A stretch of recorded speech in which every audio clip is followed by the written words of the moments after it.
7, 6, 5, 4, 3, 2, 1. You'll never have the sacred stone.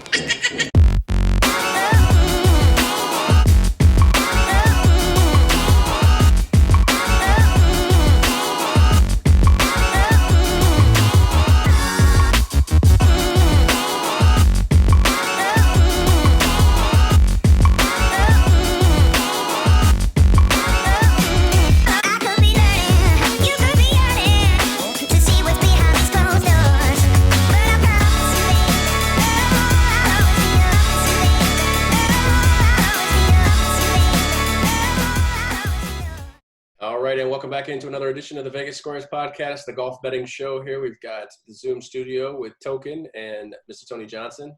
Gentlemen, how are we doing this week? Doing well. Excited for another filled week of tournament action. Yeah, this is like a major for me. I know that people obviously get really up for the majors, but when there's two events, the dual events are pretty much my jam. So, because I like the smaller events a lot. So yeah, this is a good one. Not gonna lie.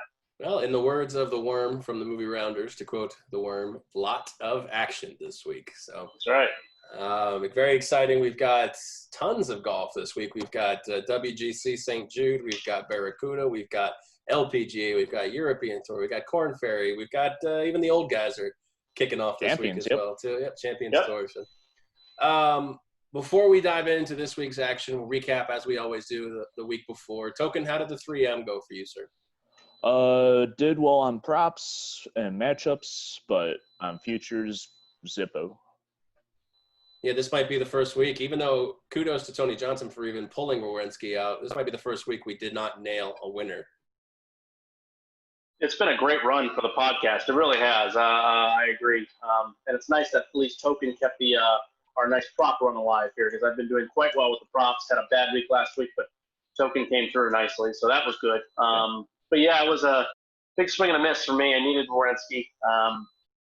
Picked up Norin at 40-1 when he was one back during the round, which would have been really nice too. But hey, sometimes they just don't come through. I didn't have very many matchups either, so it just wasn't to be last week. But yeah, really excited for this upcoming week. These two events. It's going to be a good one, I think. All right. Well, we probably have a more recognizable field in the WGC this week, but both events, you look through the up and down the betting list. I think we've got some action that we can find, and these two gentlemen are obviously going to give that to you this week.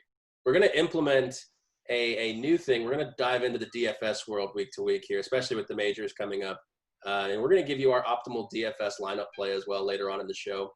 And also we'll have some action, again, on those Lpga, KORN FERRY, maybe some European and some champions as well. Because I know Token likes to go off the grid sometimes rather than your mainstream. So I already know he's locked and loaded. We played golf today. The Token train's going off the rails. Yeah. We played golf earlier today, and he's already told me, don't forget to bring those up in the podcast. So, oh, yeah. Yep. Oh, yeah. So, all right. Well, the WGC is in Memphis this week at TPC Southland. I know that you were excited, for the dual week here, Tony. But we're going to start with the WGC, move into the Barracuda, and then finish off with those other tours as well. So, TPC Southland in Memphis, Tennessee. Why don't you give us a little course outline there? It's a great course. This is one of my favorite courses that they play, and it was really nice. I enjoyed when the WGC used to be at Firestone in Akron, because that's an iconic, wonderful track there. But it was nice to see this event move into the mainstream, from a kind of a small offshoot tour event to a WGC. So yeah, I mean, the course itself is long and difficult for the par that it is. It's 7,240 yards, but it's only a par 70. So when you extrapolate that out, if it was into a par 72, I mean, this is playing into the 7,500 probably plus range. So, we're talking about a legit track here, and just running through, the course hasn't changed very much over the last 20 years, which I think tells the story really of how much of a high-quality venue this is. They have moved a couple of tees back this year, 25 and 15 yards. One of them is the par 5, so the par 5 will be a little bit harder to reach into, and every single bunker has been renovated or moved. And they've been moved for this event primarily. The members, they are what they are, but they've moved the bunkers basically further down the fairway from the tees, just to make it more difficult to drive. But yeah, so there's a couple of interesting things about the course that are very one-of-a-kind-ish, if you will. So the fairways are a type of grass called zoysia grass, which is not seen very much. It's only seen in 2 other tournaments that we play this year. One is the Byron Nelson Trinity in Dallas, and the other is the Tour Championship in East Lake in Atlanta. And they're in these places, I think, primarily because the grass does really, really well in heat. That will get torrential rain at different given times. So that's probably why it seems to work here in Memphis. And this type of grass is interesting because it really fluffs around the ball. So you get a lot of flyers that are described by players and the commentators throughout the week. And it can be difficult to hold the green sometimes, even from the fairway, just because of how the ball lies in the fairway. But it's a really, really cool grass. I've never played on it before, but I've heard it's a lot of fun to play on. Greens themselves are completely different than what we've been seeing recently. So they're on Champion Bermuda grass this week, which is the grainiest type of Bermuda that there is. It's already a grainy type of grass. So specific type of players tend to play well, tend to putt well on grass like this. Guys that have grown up in Florida or the Carolinas, other parts of the Deep South, Alabama, Mississippi, tend to do a lot better than the guys in California or from the North Midwest. And yeah, I mean, basically it's an all-around great test. Ball striking will be the most important. They're going to miss some greens here. The greens are only 5,400 square feet, so we are going to need to see some short game as well. But, it's for me, I wrote down 4 things that are the most important this week are going to be greens in regulation, the ability to scramble, good putters on Bermuda, and then the 4th one, which we'll get to right now here, is the weather will play a little bit of a factor here. I want wind and rain players this week. It's going to be tough. There's going to be thunderstorms throughout the week, Thursday, maybe even into Sunday as well. Could see some wind early on Thursday and Friday. It's a no-cut event, so 78 players, no cut. So it gives you some leeway here, but it's going to take a tough competitor this week to win this tournament, I think, in these conditions, the extremely hot weather. I think this is going to be a true test. I'm actually kind of excited how this is right before a major. I think it's pretty cool to get this right before on the eve of a major. And not only that, you see a lot of guys who you will see in the PGA Championship kind of as a tune-up.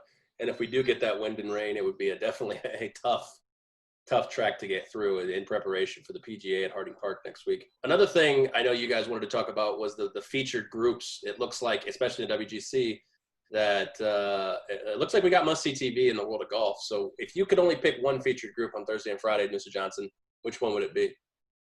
So that's actually a really good question. I like the question. I would choose the one I don't think a lot of people would choose necessarily, and that's the 4th one listed here is Justin Thomas, Colin Morikawa, and Hideki Matsuyama. A little bit biased here because I think Matsu fits really well for this course, and I kind of like him a lot this week. But, just seeing the dichotomy between Justin Thomas and Colin Morikawa, which I know that they're friendly off the course, and I'm not saying there's going to be necessarily bad blood post that crazy playoff that there was a couple weeks ago, but I just think it adds kind of an interesting element, and I don't think there's any question that Justin Thomas is going to be really jacked, even more so to play well here with Morikawa in the group. And Matsu plodding along, when this ball striking is on, as we very well know, he is one of the best in the world. So I just think that group in itself is a lot of fun, although all 4 of the featured groups certainly have their causes for excitement. Yeah, so Token, we'll go over these feature groups here. You have the group, you have Bryson DeChambeau, Jon Rahm, and Ricky Fowler. Second group, Webb Simpson, Rory McIlroy, Jordan Spieth. Third group, Patrick Reed, Victor Hovland, and Brooks Koepka. And the 4th group, as Tony mentioned, Thomas, Morikawa, and Matsuyama. Which one do you think, if you had one opportunity on Thursday and Friday, if you were trailing a group, which one would it be? In my opinion, of those 4, I think I would take the Rahm, DeChambeau, and Fowler, just because you honestly don't know what you're going to get with these. That's what I was thinking, You could get some really low scores with these groups, or you get some broken cameraman bones. or some broken noses. Yeah. Hopefully they're able to contain themselves. I mean, could you imagine if Rahm and DeChambeau were both having a rough, couple days? Whew, things could really fly off the handle there. Yeah. And Fowler just sits back and makes birdies. Yeah, he's been having a hard time doing that a lot lately. So yeah. But Jon Rahm, first tournament as a world number 1. I know we talked about it last week as it really not being too big of a deal to a lot of people, but it seemed like it was a big deal to him. What kind of pressure does that add, Tony, to Jon Rahm heading into a major, looking up at, a group like that? DeChambeau can obviously outdrive him, but doesn't necessarily mean he's going to outplay him. Yeah, I think it, and we mentioned this a couple of weeks ago as well. It might just vary depending on the person, that what it is. For Rahm, from what the little that we seem to know about him, he does take a lot of these things very seriously. So for him, it might certainly have an effect. And I don't see how. I think it's unlikely, if anything, it would have a overwhelmingly positive effect. Usually when you have this undue, excessive pressure, you tend not to play your best. There are some exceptions to that rule, certainly, but I just, for me, I think the quickest he can forget about that and just worry about the task at hand, which, again, I think he will do. He's a great professional player. I'm not sure it's going to be a hangover, but that would be my guess. If there was to be anything, he would feel a little bit of undue pressure going forward, especially to be in a featured group here at a big-time tournament, a meaningful tournament. These players, I think, will tell you this is a very meaningful. These WGCs are very meaningful. Maybe not as much now, with 1 week before a major. Certainly, there is some tune-up involved. I think there are going to be some guys not exactly playing the most high, 100% plus best shot for what the place may be. I think there might be a little bit of experimentation going on because you're going to have to play a lot of different type of shots next week. But besides that, I don't know. I don't see it as being overwhelmingly positive for him, but Rahm has come through every situation, it seems, with flying colors for the most part. He's always come through and played well. So that's where I stand. Yeah, and looking at the other matchups, you have Webb Simpson, who currently is number 2 in the FedEx Cup, Rory number 5, and Jordan Spieth. Obviously Rory and Jordan, a lot of casual golfers know the names. Webb Simpson, you probably get a couple people who would recognize that name. I think that's a really good pairing too. Past FedEx Cup champion McIlroy and Spieth are both, and Webb is currently number 2, so he has obviously a chance to do that as well. The one, Brooks Koepka, I don't know how much the FedEx really means to these guys, even though it's a really, really big prize at the end, but he's currently 155th, and there's only 3 weeks left remaining in the regular season, so that's going to be an interesting spot to see if he can get in, in that spot. So let's get into the betting here without further ado. We'll talk about, we always the WGC events, the PGA events, we always kind of group it into 3 different tiers. Let's look at the first tier. Justin Thomas is currently your favorite, along with Bryson DeChambeau at William Hill. They're both 10-1 right now. So we're going to take the first tier from Justin Thomas all the way down to Hideki Matsuyama, who you mentioned before that you like this week. So, Token, I'll have you start this off. Give me a guy or two that you like in this top tier to take down the WGC this week. And I have one on that radar, and that is going to be Daniel Berger. 28-1. He's definitely improved on his ball striking, and I think that's going to be a big factor this week for him. I mean, he's going to be up there in putting as well. I see him a nail-biter victory, but he comes out with that. And I mean, he always does well at this course. He even since the restart, he has a T3, a win, and his first 2 tour titles came at TPC Southwind. So yeah, he's very familiar with this course. Yeah, I mean, that definitely, you look at it, 16 and 17, his first 2 titles at TPC Southwind. So that's obviously, somebody who's going to like and be ready to play this course in Daniel Berger. What about you, Mr. Johnson? First tier here. Yeah, I kind of piggybacking off from the course outline. I'm seeing a similar a little bit to how I handicapped the Memorial a little bit. I do think that it's going to be a top tier player that's likely to win here. So the majority of my bets are going to come from this sort of smaller tier, which is unlike my usual style, but that will be this case here. So I have 4 guys that I've already bet throughout all the tiers, but I'll go through. There's a couple that I'm interested in as well, so I'll mention those, just to be thorough here. But the first one we'll go with that I hit immediately on Monday when they opened was Xander Shopley. He's currently 18 here on William Hill. He opened at 25 at a couple of spots, and so that's where I got it at 25. I know I've bet him a couple of times already this year, but I really think this is a great spot again. He tends to play best in the bigger events, the more difficult tracks, and this just will fit him really well. He's a rare Californian that has actually a good record putting on Bermuda, which I was really, really apt to see. Before I made the wager on Monday, I looked at that closely, and he actually has putted slightly above average on Bermuda, so that's a good thing. Most of the Californians have struggled mightily throughout the years on Bermuda, but yeah, he's fine. And again, I think he just plays big in the big moments. I like him a lot here at 25. The next guy we hit maybe 4 seconds after the Shopley one on Monday morning was Brooks Kepka at 35-1. This is a pure number play, pure unadulterated number. My number came in at 28 for Kepka, and he was 35, and that's too high. He opened too high. So I don't necessarily like Brooks a ton in this tournament. I think he's a little bit forgotten at this point. There's been this talk about the knee injury continuing on and being a problem. I don't think he'd be playing if his knee was actually really hurt or injured. The FedEx stuff, as you said, Aaron, certainly is an important thing, an important part, but it does not hold any candle to a major or anything like that. We got 3 majors upcoming here in the next few months and change, and it's just Brooks wouldn't be playing. He wouldn't be playing at the 3M Open in Minnesota if his knee wasn't right. So, I took him there at 35 just on a pure number play. And then the third guy is Matsuyama, who I mentioned before. I just think this number is a touch too high. Mine came in at 30, and at 35 was the number I got. He's currently 30, I believe. Yeah, 30 here on William Hill. That's about the number it should be. So again, nothing spectacular there. I would still bet it at 30.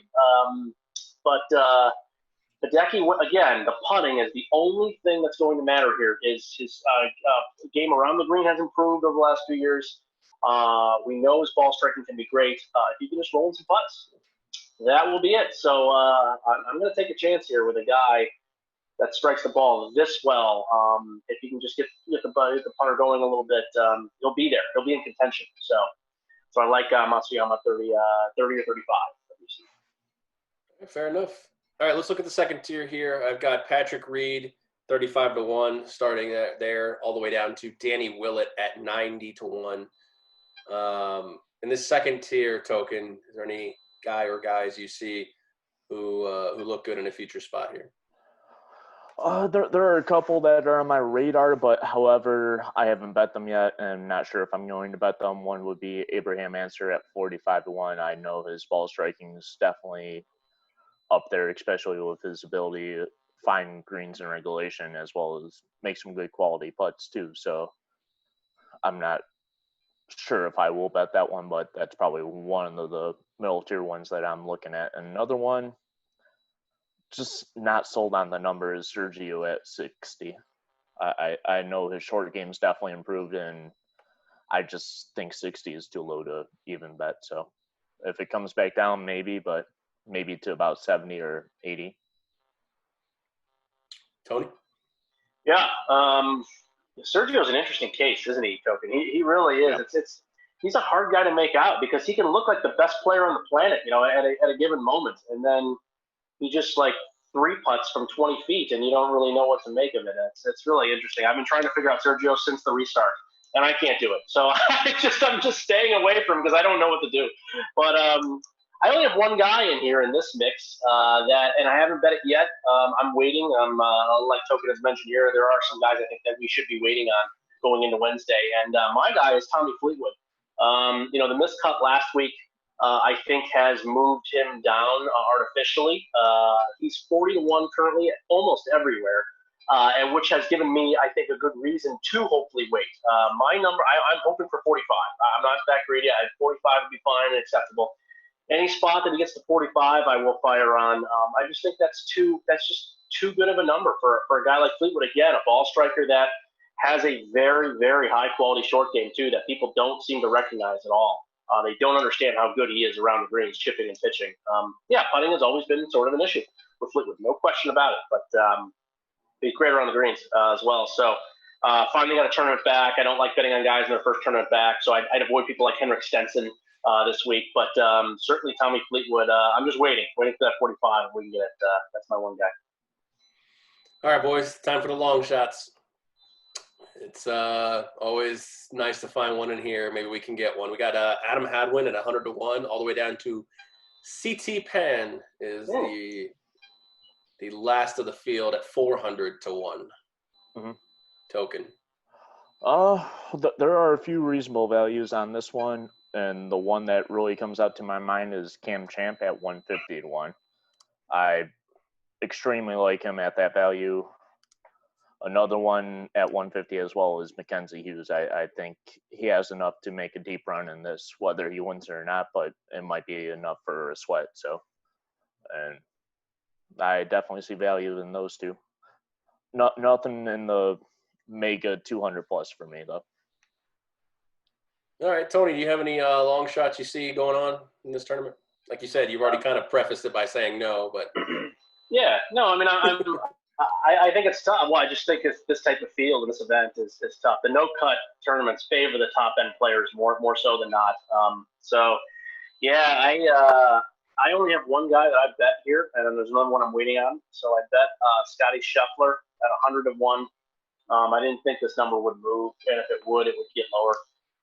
Because Scheffler is a guy that plays no holds barred and is a super aggressive style and a big hitter, which doesn't necessarily help on this course. But again, when he's on and he's playing great, he's a hard guy to beat, and he doesn't care who's in the field too. A guy I've really liked, kept my eye on for the last 2 or 3 years. So Scotty at 100, on a complete type of course, I think is a great value here. So my number came in at 90 for him. So I like Scotty at 100, and I'm waiting on Bezwedenhout, who I've talked about, I think maybe 1 or 2 times before, South African player who's been playing really well on the European Tour the last couple of years. He's got 2 wins there over the last year and a half, and a really complete player with an incredibly good short game and a really good putter, especially for a big guy and a big hitter. He's a great putter. Does not get a lot of play here in America, and a guy I'm looking towards for next week as well, going to the PGA. But Bezwedenhout is, I believe, 125 here on William Hill. I'm waiting to get to about 150, maybe 140, something like that. He's 125 everywhere, so I can't see any different number pretty much at all the books I look at. So hopefully we get a little movement here going into Wednesday. But those are my guys for the long shots. all right, fair enough. Let's move into the matchups, the cuts, the props, because we have a few of those around. Token, you've been pretty matchup positive lately. Some you see here. Give us some here in the beginning. For WGC this week, I don't have too much, but there are 3 that I like so far. One is Corey Connors over Hadwin at -110. I think Connors plays a little more aggressive than Hadwin, and This is on William Hill? yeah, I'm William Hill. And I think the value is spot on at 110. I think there's fair value on that, even laying that little sport book juice. Another one is Rafa Cabello or whatever. RCB. Yeah, RCB, yeah. Over Reeve at even money. I like that one. And then another one is Morikawa over Shopley. I think Shopley's going to kind of struggle this week, and Morikawa at +120. I see some value in that one. Spot. Tony, any matchups you like this week? Yeah, so I've got a couple here. One I've already bet because I can't fathom why he's an underdog, so I'll start with that one. It's Tommy Fleetwood over Matthew Fitzpatrick, and this is no hate to Fitzpatrick at all. I like Fitzpatrick, but these guys being about the same number to win, and matched up like Fitzpatrick would be a favorite in a matchup is just wrong. It's not. Fitzpatrick's a great player, but he's not nearly as good as Tommy Fleetwood, especially on a long, drawn-out, difficult sort of track like this. This is Tommy Fleetwood's spot here. So I got him at +110 here at William Hill. I don't have the current number up here, but that was it earlier. Yeah, it's still the same. Still the same. Okay. And then the second one that I'm intrigued with, but he's a pretty big favorite, so I'm kind of a little wary, is Matsuyama over Jason Day, -125. Obviously, you know how I feel about Matsuyama. And Day, well, he has been improving, and his numbers are certainly better. I think they're a little bit inflated based on him playing in his home course there at Muirfield Village for a couple of weeks in a row, where he had 2 straight top 10s. I mean, great. You still got to play the game. You got to play well. Nothing against him. But I don't think Jason's game is nearly in the same spot that Matsuyama's is. And with all the water on this course and a difficult venue, I do think that Jason he gets a little bit inaccurate, to put it nicely, especially off the tee in the last year and a half or so. And I think it's going to put him in too much trouble in this course. So I like Matsu here. Maybe it moves down. I don't know. I haven't bet the minus 125 yet, but that's the spot I'm in. And those are the only two that I've noticed. There weren't any I liked at Westgate or Stations or anywhere else that I looked. So those are the two I have. Well, we do have a mybookie.ag update. Your Bezwedenhout is 150 to 1. Oh, there you go. Over at the so whoever's listening, yeah, MyBookie is the spot. If you want to find them, certainly. Sign up for that new account with promo code 12ounce sports. Get that 100% deposit bonus. Plug. Well done. No, that's great. It's good to have as many books as you can. Find the best line, yeah, for sure. All right. So, do you guys have any cuts or props in the WGC going, or we move on to the Barracuda? Not currently. I'm waiting for William Hill to come out with anything. I didn't really see anything on my bookie that screamed to me, so no props as of now for this week. I bet two, just smaller ones. Very small. This first one is Patrick Cantley, no top 10, minus 240.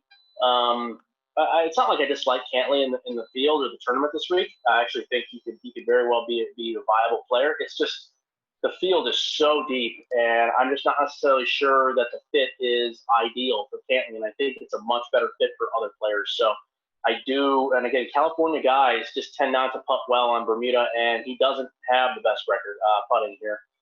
So I did that to no minus 240, but the bigger one I've made is Jason Day, no top 20 at minus 170. That has already been bet, both of those at Westgate. And, you already talked about Jason Day. So those are the two I have. All right. Well, let's move into the Barracuda Championship, another one where I know you guys have some action. We're going to give you the course outline and an abridged version. We've moved the tournament this year, Tony. Moved. We're in a different state even. Yes. So, for many years, it was in the Reno, Lake Tahoe area.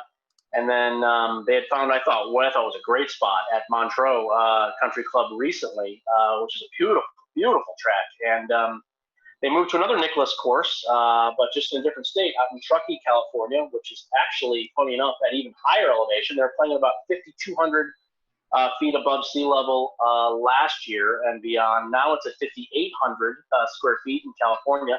At a course called Old Greenwood, which is a little bit, I would call it more tree-lined and a little bit more difficult in regards to approach shots and how you have to navigate the course a little bit. At Montreux, you didn't have to navigate nearly as much, a little bit tighter, draw off the tee, but it was a little bit easier to plod your way around. This one actually is going to require a little bit of thought and parts to, where to hit in certain parts of the green and things like that. But certainly it's a very, very gettable course overall. So par 71 here, 7,390 yards, which sounds like it would be a decent amount, but it's at this elevation. Again, this is going to play under 7,000 yards easily. So we have 3 drivable par 4s for sure. There is a chance that they move up the tees on one of the holes in the front 9 as well, which would make it potentially drivable too. So there could be 4 drivable par 4s on this course. That's crazy. It's absolutely nuts. Big par 5, short par 4s. It's pretty cool. I like high elevation type of golf. I think it's very fascinating to have to deal with because, again, the distances and understanding how and where to move the ball is important on this course. So everything is Poa Annua here mixed with bent grass, so pretty standard stuff, which tour players have seen throughout the time. So that there won't be much of an adjustment grass-wise, which is nice. 5,300 square feet greens, very similar in size to the WGC greens, so a little bit smaller and tiered. Very Nicklaus standard tiered type of greens. So it will be important to be on the right spot of some of these greens. But again, anywhere else, wherever you're hitting from, as long as you're in play, you're going to be fine. The rough, they say, is going to go to maybe 3 inches max. But again, we're talking about a POA bent mix, and that's not anything to worry about from 3 inches there. So, as I said, more in my notes here, just a lot of scoring holes. Out of the 3 par 5s, 2 of them easily reachable by everybody in the field. The third one, not so much, because it will require a shot around some water and just be a very difficult hole to reach into. So here, and only one other thing I forgot, I can't believe I didn't mention this, is the modified Stableford scoring here, which we've seen in the Reno event now for many years. So that scoring goes as follows. Albatrosses get you 8 points. Eagles will get you a 5, birdies 2, par 0. And then negative points for a bogey, -1, and then -3 for a double bogey or worse. So the rare time that you want to actually see a positive number here, scoring-wise. And, my strategy here was very straight up and very not easy, but, I mean, I thought this made a lot of sense, is I took away pretty much everybody, any of the long hitters. So long hitting is going to bring you, in my opinion, almost no advantage whatsoever. Here. So I didn't really care about that. Took out all distance, and I tried to find guys that have played well in elevation and wherever that's been. So whether it was this tournament before, the Utah Championship out in the KORN Ferry Tour, and even the Omega Masters that they play out in the European Tour, which is played at almost 6,000 feet. There have been some guys that are in this field that have done well over there, too, even some Americans. So I thought that was interesting as well. Weather-wise, perfect, all 4 days. Again, also guys that are used to it being cold in the morning and then really warm in the afternoon, very common for high elevation golf, I thought was important too. So there's a couple of guys that live in areas like this, which we'll get to a little bit later.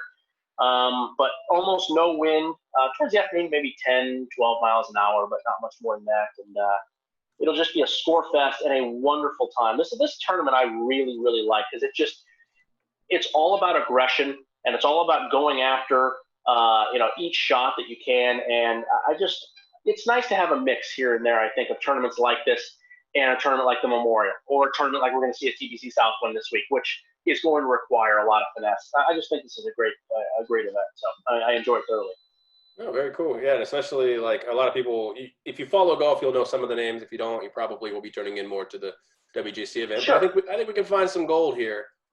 Token. So we'll start with you. We'll move this into a 2-tier system versus the normal 3 that we do. The first tier is the favorite, which ironically is the field at William Hill, all the way down to Matthew NeSmith, who is 80 to 1. So that first tier, the field, all the way down to Matthew NeSmith. A couple guys you see in that spot. I actually have one on this list, and that is Maverick Mcnealy. I think his ball striking is going to be supreme this week. He knows when to push the gas down and go for it, and he knows when to take off a little and avoid bogeys. Not go for it. Yeah. All right, Tony, what do you got in this first tier? Again, the field is the favorite, down to Matthew NeSmith at 80 to 1. Yeah, it's important to note as well for McNealy, because I looked at him very closely as well, Token. He played in this event, I believe, twice as an amateur. When he was at Stanford, he got sponsor invites here. He has played here before. He has played in this type of environment before. I think that could pay some dividends as well. I was intrigued by McNealy as well. He was like one of my last guys out kind of thing. But I like the pick. I like the pick a lot. But getting into my picks here, I've got a bunch of guys that I'm intrigued by, a couple I bet. So I'll start with one that I have bet on. And that's Troy Merritt. I didn't think I'd have anybody near as a favorite here, but Merritt hit every single box you could ask for. He's 40 to 1 here at William Hill. I think you can do better in other places. And he lives currently in Boise, Idaho, and plays every day when he's not on tour. When he's not playing on tour, he plays every day on a course very, very similar to this at 3,500 square feet. Track that's relatively open, where you have to gauge distance properly, and this is his type of environment. So I like Troy Merritt a lot here in that regard. Also, how he's come in. He's actually hitting the ball really, really well overall. He contended the Rocket Mortgage, and he's made, I think, five out of his last 6 cuts as well, dating back to before the restart. Yeah, I mean, it just feels like it's the right spot. So we got here Troy Merritt here, which I like a lot. He's also willing to go really low. That was another thing that I looked very closely is guys that are willing to go super low and go after it. And not everybody's like that, but Troy Merritt, I know he's won a couple of times. I watched him close up actually in DC when he won back at the Quicken Loans many year ago. Guy I haven't bet yet, but I'm looking at is who I had last week, Christopher Ventura. 45 here at William Hill, 50 in a couple other spots. I'm looking for a little bit of a better number. He's played well at the Omega Masters before he finished tied for 16th 2 years ago and won the Utah Championship 2 years ago. In fact, that was his Korn Ferry win that actually was able to propel him sort of up through the professional ranks, and he was able to end up getting his card at the end of that year. So Ventura clearly has played well here. He's from Norway. He is used to playing in altitude and temperatures like this before, especially when they play early in the morning. I like a guy like Ventura a lot here. And then two more quickly, I'll breeze through here. One guy I've already bet, Peter Uihlein, just has a really good record at this event and is sort of getting it together in a way. He still can't putt, but at 80-1 or 75 or whatever he comes in here, I can't really 70 here 70 at William right Hill. now, yeah. Yeah, you can do better than that number, certainly, but he would fit the mold. And Austin Cook is another guy I'm taking a flyer on, guys that are just really, really either have it together or they don't. And Cook is a guy that makes birdies in bunches. And finally, he's made 3 straight cuts as well. He was very close. He faded on Sunday a couple of different times these last 3 weeks. I like a guy like that that's getting himself into position at least. Austin Cook here, I think, is somewhere in the 75-1 range.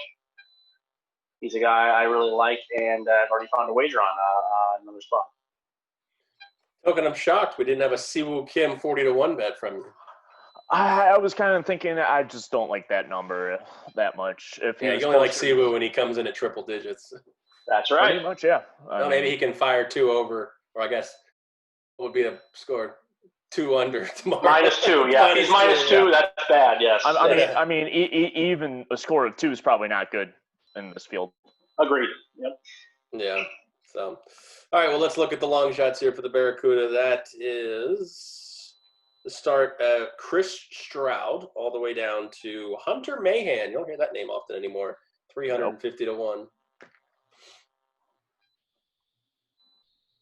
Oh, yeah, so I only have one on this list in that deep, and a few that I sniff at right now, and the one that I already have. Hey, it smells good. One is a Korn Ferry relatively good player in the Utah and Colorado area. Is Josh Teeter at 125-1. I mean, it just screams at me at that value, especially. I mean, he's going to find the certain areas to risk it for the biscuit and come out really strong in those. So, Tony, what do you got here? I agree. I like Teeter a lot too. Yeah, there's a couple of Korn Ferry regulars from this year. Brennan Harkins, I was close with as well at around 100. Zach Blair, who's been on both tours sort of here. I think he's got some really nice guys. What a perfect fit for him. A place like this where distance doesn't matter. JJ Spawn, another guy. I mean, there's a lot of stuff. There's a lot of great deep diving in a tournament like this. This is just, I'm sorry to digress a little bit, but I just love this. I love this stuff. This is just the great, these small tournaments where you can try to find these guys. It makes me so happy. But anyways, I'll get to 2 guys here. So I have 2 guys that are not actually listed on William Hill, but I'll just give you, I'll just roll with it anyway. First guy is the best value I've found since the restart, based on my number. So that's Jonathan Bird. You'll find him at 200-1 at most of the places, namely MGM and Westgate. And his number comes in at 130 for me. Jonathan Bird has done extremely well with this course throughout his time playing. He is, I think he's got 4 top 10s in about 10 events. 4 top 10s in 10 events. He's done really, really well at elevation throughout his career, even when he's gone back to the Korn Ferry Tour. He won out here in Las Vegas at a similar-ish type of track. That's what we're going to see here. where gauging distance and the wind in the afternoon is important. And he's been actually, his ball striking has been fantastic. The last 6 or 7 weeks, he's in the top 20 on tour in ball striking. People don't really even know or remember who he is. This number is amazing at 200. It's just simply amazing. So I'm a huge fan of Berg here. He's been close at this event, always making the cut. He's only missed one cut throughout his tenure here. Love him at 200. And then another one that I found at 300 is Sang Moon Bae, who had one of those great saves. I think that Token had mentioned last week, saving par from like 200 plus yards out. Great stuff. 250. 250. There you go.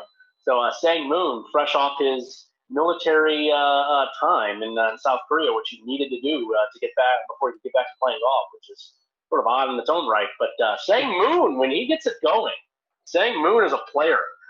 He is a guy that kind of against the tradition of a lot of the great Korean players, especially throughout the LPGA Tour, which tend to be conservative, tend to hit the right shot in the right way. Sang Moon is an aggressive guy. Sang Moon doesn't really care. I like that. That's the kind of thing that we want in this tournament. And a guy that can go really, really low as well. So at 300 to 1, I think I couldn't come up with a number for him. There wasn't enough data for me to be able to do my own numbers, but I'm just spitballing at 300 it's just got to be good here. So I'm going with Sang Moon at 300. I like it. I like the spot here a lot. Sang Moon goes Gangnam style. He's like the honey badger of golf. Yeah, he is. He's fun to watch. He's a great. I like Sang Moon. I've always liked him. He's a fun guy. Yeah.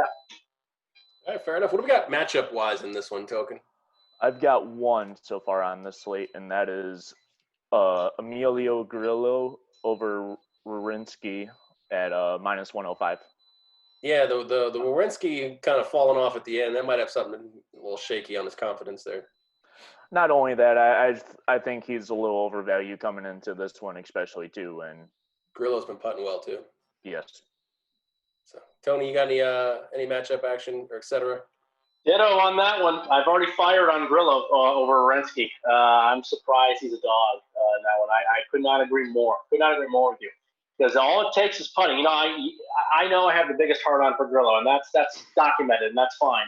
But when the flat stick gets going, we saw it last week. When it gets going, he just randomly ties for third. I mean, the guy can just fucking play. He's a player. I love Grillo. So, yes, definitely him over Wawrinski at minus 105. That's been fired on. Also bet Brendan Steele over Russell Henley at minus 110. I think the Russell Henley love has gone too far here. I really do. Now, he has had a nice spot, a couple of nice spots since the restart, but he's just a guy that doesn't exactly fit necessarily anywhere. He was always such a great putter. And then he lost his way putting and became a really, high-quality ball striker. But we've never had everything come together with Henley. And he's just a guy you can't have a lot of faith in, especially here. Brendan Steele has done extremely well at elevation throughout his career. He's great in this event. He had 4 straight, I think, top 10s or top 15s from like 2014, 2018. Just as solid and strong as it gets. And he's playing well. There's also a Brendan Steele over Alex Noren matchup in William Hill too, and I hate everything about Alex Noren. So yeah, that would be your style exactly. I might just rage fire.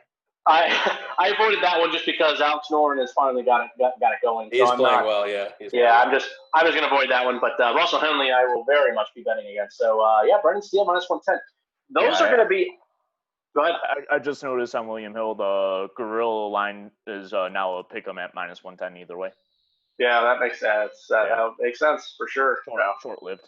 Yep, it was short-lived, but we got it while it was, so that's good. Yep. But I love those two matchups. I'll have more on those two matchups than on anything, matchup-wise on the WGC. So for me, at least.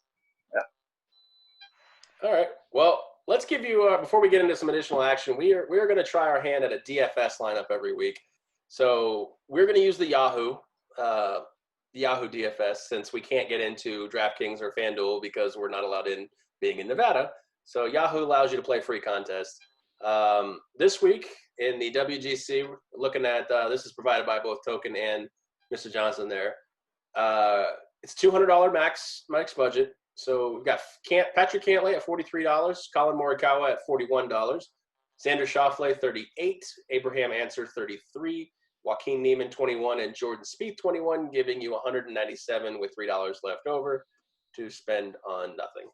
Because it's So once again, Cantlay, Morikawa, Xander Schauffele, Abraham Answer, Joaquin Niemann, and Jordan Spieth. Good luck to you if you decide to tail that DFS lineup in any of the platforms that are available, and hopefully that'll go well for us as well. All right, boys. I'm just going to rope this all in together. We've got Champions Tour, we've got European Tour, we've got LPGA, we've got KORN Ferry. Token, I know your eyeballs have been bursting all day. Yes. So I'll let you lead it off with additional tour action. Okay, so for KORN Ferry, of course, I'm going with the one that I always seem to find. No. Ryan McCormick again.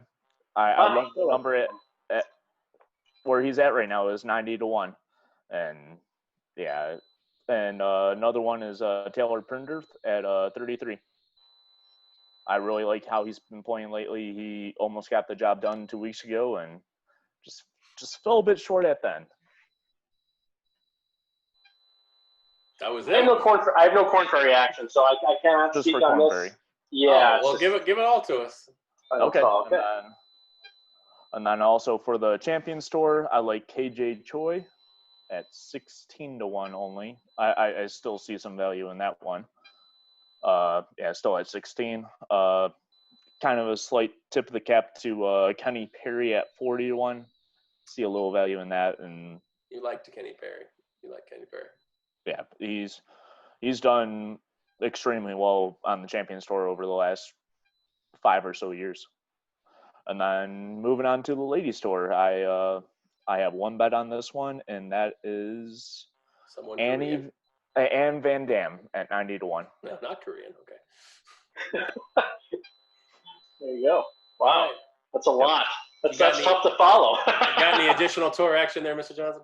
I do. So, I didn't bet Korn Ferry this week. I rarely bet Korn Ferry unless it's a course or something I feel like I really know. I'll leave that to Token, certainly. But I do bet a lot of Champions Tour stuff in general, if it makes some sense. And this one is a fun event because we have a lot of newer players, a lot of just turned 50 kind of guys getting in. I think there's something to be said about that.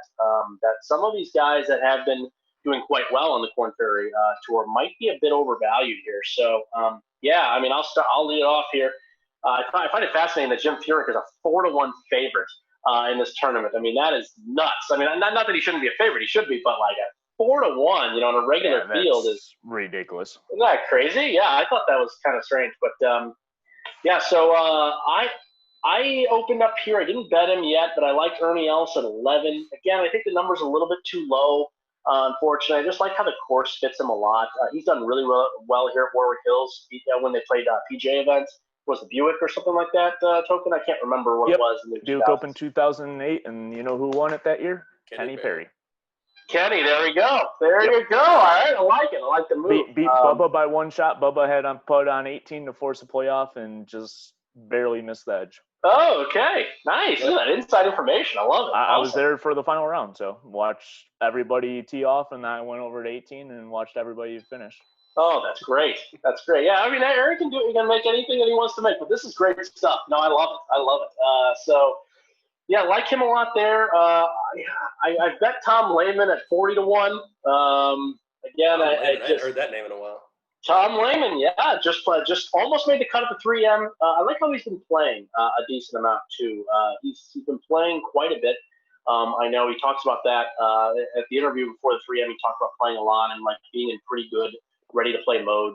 He was expecting to play well at the 3M, and which I like. I like that attitude. So bet Tom at 40, and I thought about, and I haven't bet it yet, but I think it makes sense that Kenny Perry at 40-1 is interesting.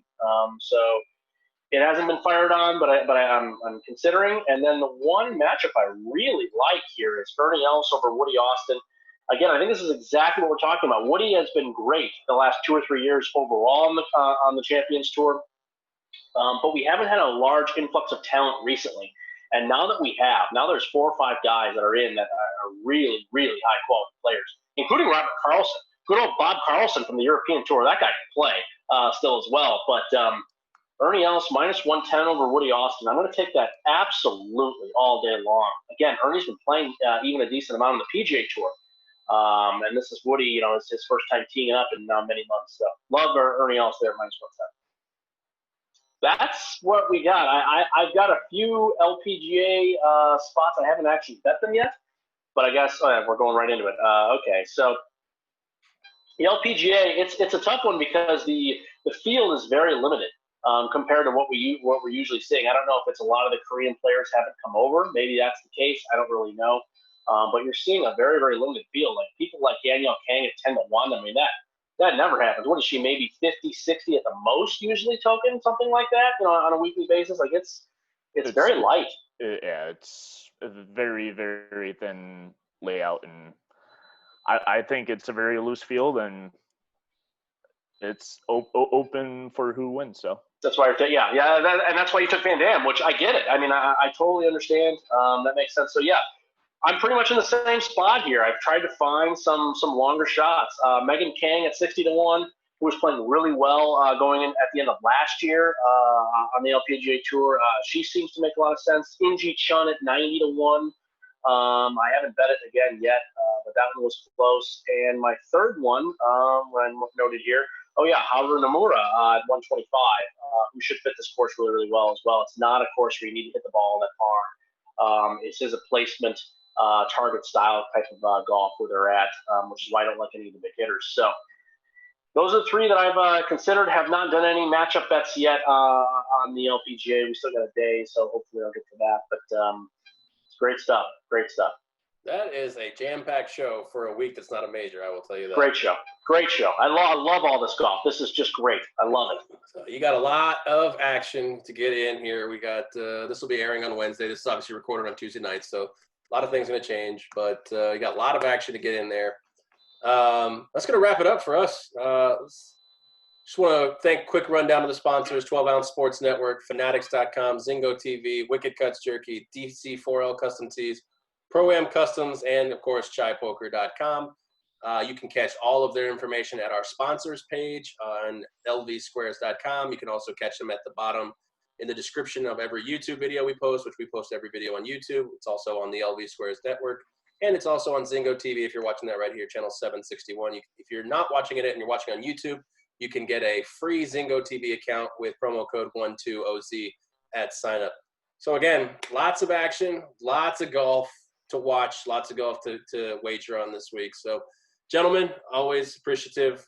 And we're going to put the draft on hold for a while. See what the status of Bobby Digital is. He's taken a brief hiatus from the show, so hopefully it's not permanent. Hopefully it's just indefinitely. But while he's not here, we'll take a brief hiatus from the draft as well. Maybe we'll do some majors drafting, but other than that, we'll put it on hold. So okay, for Token Tony, for Tony Johnson, I am Aaron. We appreciate you listening. Good luck on your bets, and we will catch you on the next one.